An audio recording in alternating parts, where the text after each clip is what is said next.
I think that All right. the Yeah. interesting part here is that you've gone through this transition. You've gone through this time where, you gave this award and you let the dam burst, and that's when you started to realize, and then you got into high school, and it really started to hit you because, whether they did or, they were going to have to put an elevator and they didn't, then you had to go through all of these changes.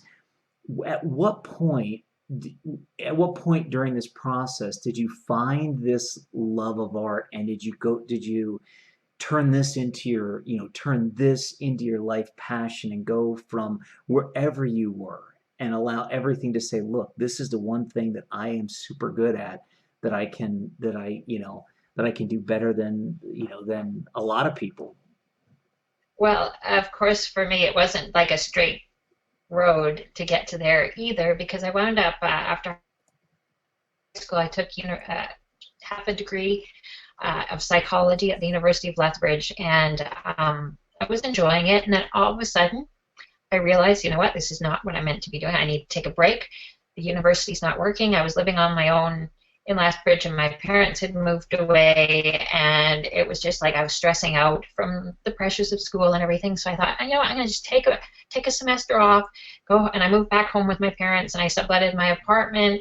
And when I went back the following to register for the following semester, they said, "Oh no, you're not registered at the university anymore, so you can't come back."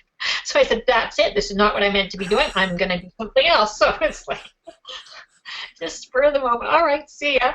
And so then I kind of floated for a year, and I'm like, you know, my mom and dad were very understanding, and I said, "There's something I'm meant to be doing, and I'm just not sure what it is, but I just know." And like, everybody else who knew me thought I had lost my marbles because I'm like, just relax. I just know there's something I'm meant to be doing.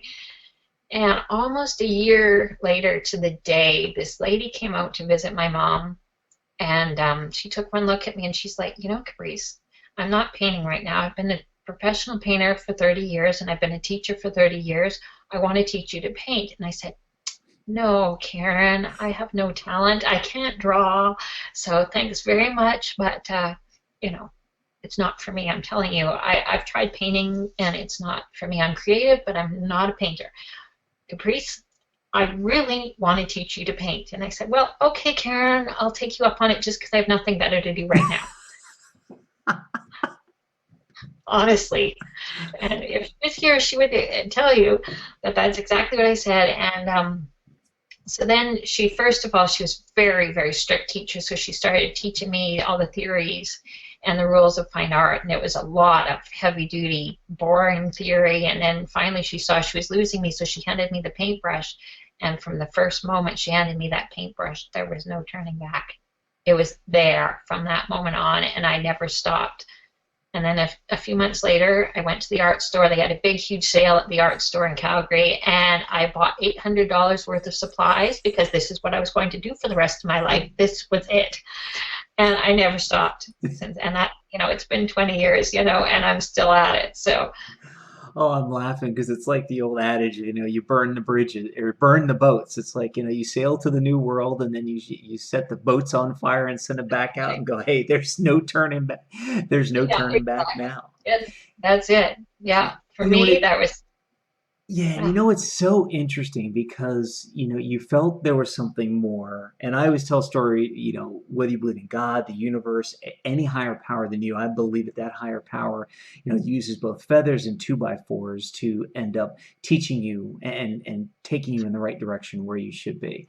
So, the feather usually is the gentle nudge to say, I feel like I should be doing something else. Usually the two by four is, some major drastic thing. So you're lucky. You probably got hit by a one by three, not a two by four, so it didn't hurt as bad, or maybe a padded two by four, Yeah. meaning you felt that Yeah. you were supposed to be going someplace else. The school magically didn't have you registered, which is kind of like, okay, here's your kind of a little bit more stiffer nudge, and then a teacher Oh, just wouldn't. big push. Yeah. Yeah, and then a teacher just wouldn't take no for an answer.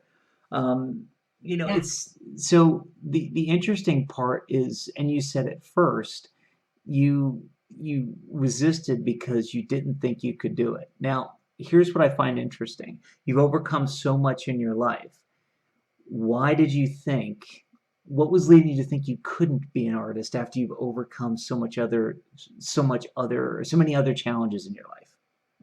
Well, ironically, when I was young, my mom had hired this woman to stay with me during the summers because my mom and dad owned businesses and whatnot. So they were working full time. So she had hired a lady to come and stay with me during the summertime when I was off school. And she had just taken an art course at college. And so she was a painter. And she said, "Why don't you teach Caprice to paint?" And I was probably 12 or something. And so my mom went out and bought me all the watercolors and all the paints and everything, and I never didn't I had no interest in it, and I don't know, it just never came to fruition. And then I had art teachers, along the way that just didn't give me very good grades in school in my art classes. So when I did hit high school and university, I never took a single art course ever that I didn't have to because I was not good at painting. So it just was the way it all had all unfolded. But my mom knew that when I was little, like, I'm going to go buy Caprice all these supplies, these paints and everything. And maybe it was the watercolors. I don't know, because I work in oils now, so that's part of it. Yeah, Oils are pretty phenomenal. Yeah. yeah, it definitely could be the medium. Folks, Caprice and I during the pre-show probably, it was definitely a lot longer because we were talking art because I'm a frustrated, not artistic artist. But that's beside what this show, conversation for a whole different show. But here's what I find interesting. And I talk about it a lot in my presentations and my keynotes. The fact that some well-meaning parents steer their kids in directions that they shouldn't go. Others see the light inside of a child and really do see what that child is supposed to do and try and steer them in that direction.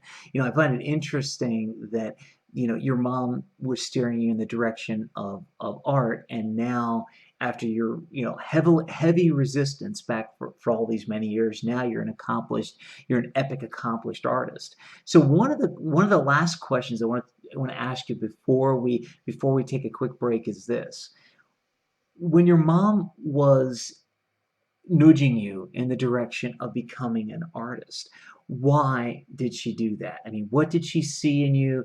Was it just something she had a feeling? Did she ever give you a reason why that she tried to push you in that direction? Well, like you say, the lady she had hired to take care of me or stay with me, she had just been through, this whole course and was studying to be an artist. So she said, "Well, this perfect opportunity. What could be better than having somebody right here with us every day?" So that was definitely part of it. And like I said, I always had been creative and always been.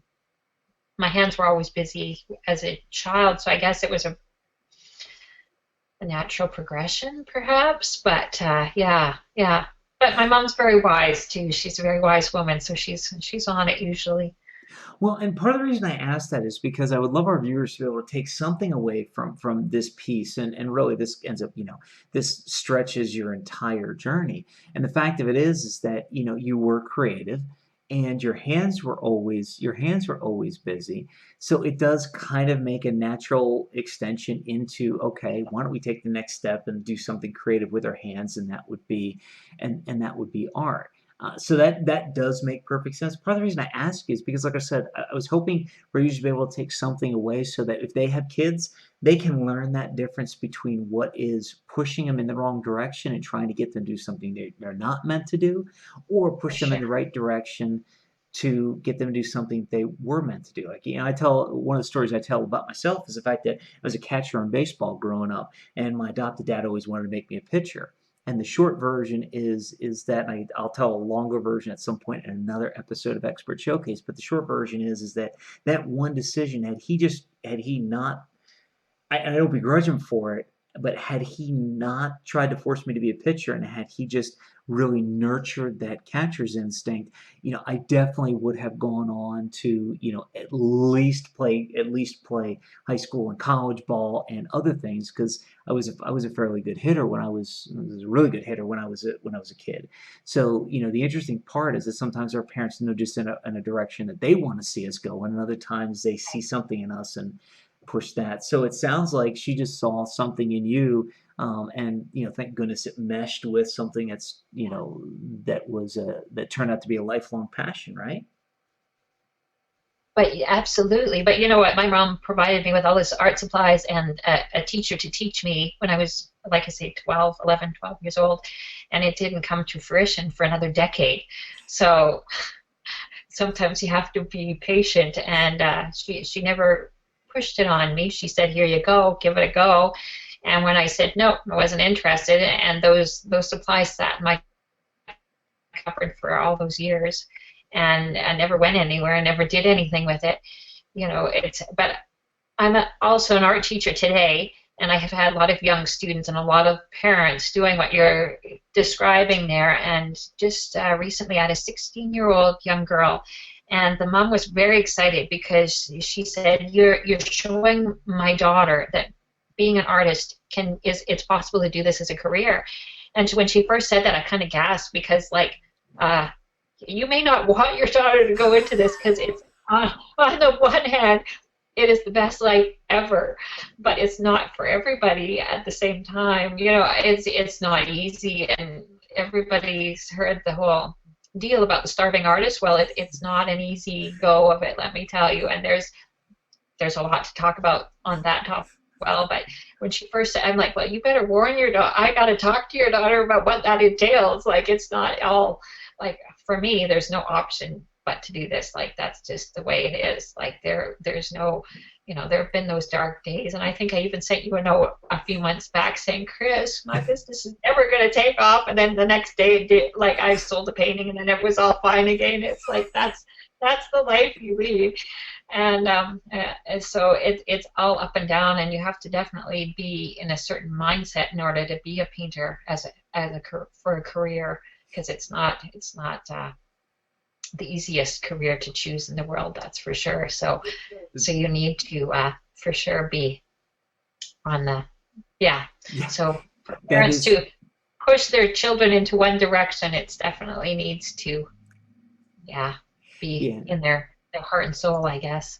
Exactly. And I think that's a great place to wrap up the aftermath. Folks, we're having our discussion today with Caprice Hogg, and we've heard all about her physical challenges when she was a kid, born with muscular dystrophy and going through back surgeries and going through challenges into, a defining moment in her life, meeting somebody who's very similar to herself, and then, having parents and having people around her with the foresight and her having the ability and the foresight to listen to eventually those nudges to get her in the direction of living to her 0 point and her life's purpose. In the second half of today's show, we're going to talk all about sharing, and she's going to share more about sharing her passion for art and life. We're going to talk about how, regardless of what you're doing, how you have to persevere and what she's done to be able to persevere, and how you have to trust your gut and what she's done to be able to trust her gut, and how, it's not always easy, and how she's gotten through it. And even if you're not an artist, if you're a coach, a consultant, you need to stick around and watch the second half, because as you should have just heard, and if you're just joining us now, where have you been? Rewind, watch the first half of the episode, and what you're going to find out is that as an artist and as an entrepreneur and as a business owner, what Caprice has to say is closely tied and closely aligned and will help you succeed in your business and life. So give us about 30 seconds and we'll be right back. Raise your hand if you could use more clients. Now keep those hands up if you know that the best, most efficient, most effective way to attract your ideal client is to create great client attracting content that connects with your ideal client and makes it easier for you to convert them into paying clients. Now, whether you have your hands up or have your hands down, I invite you to join me on the Create, Connect, and Convert Online Summit. It's where I and other people who are real-world practitioners of creating great client-attracting content are going to share our secrets with you. The summit is online. It runs Wednesday, April 13th through Saturday, April 23rd. You need to go out to the web address on your screen at this point, register to reserve your seat. And remember, you want to join us on the Create, Connect, and Convert Online Summit, because creating content is how you spread your message, reach more people, and make a bigger difference. To watch the rest of this epic episode now, click on the link below the video. Do it now, you'll be glad you did. Are you still here? What are you waiting for? Watch the rest of this epic episode now by clicking on the link below the video.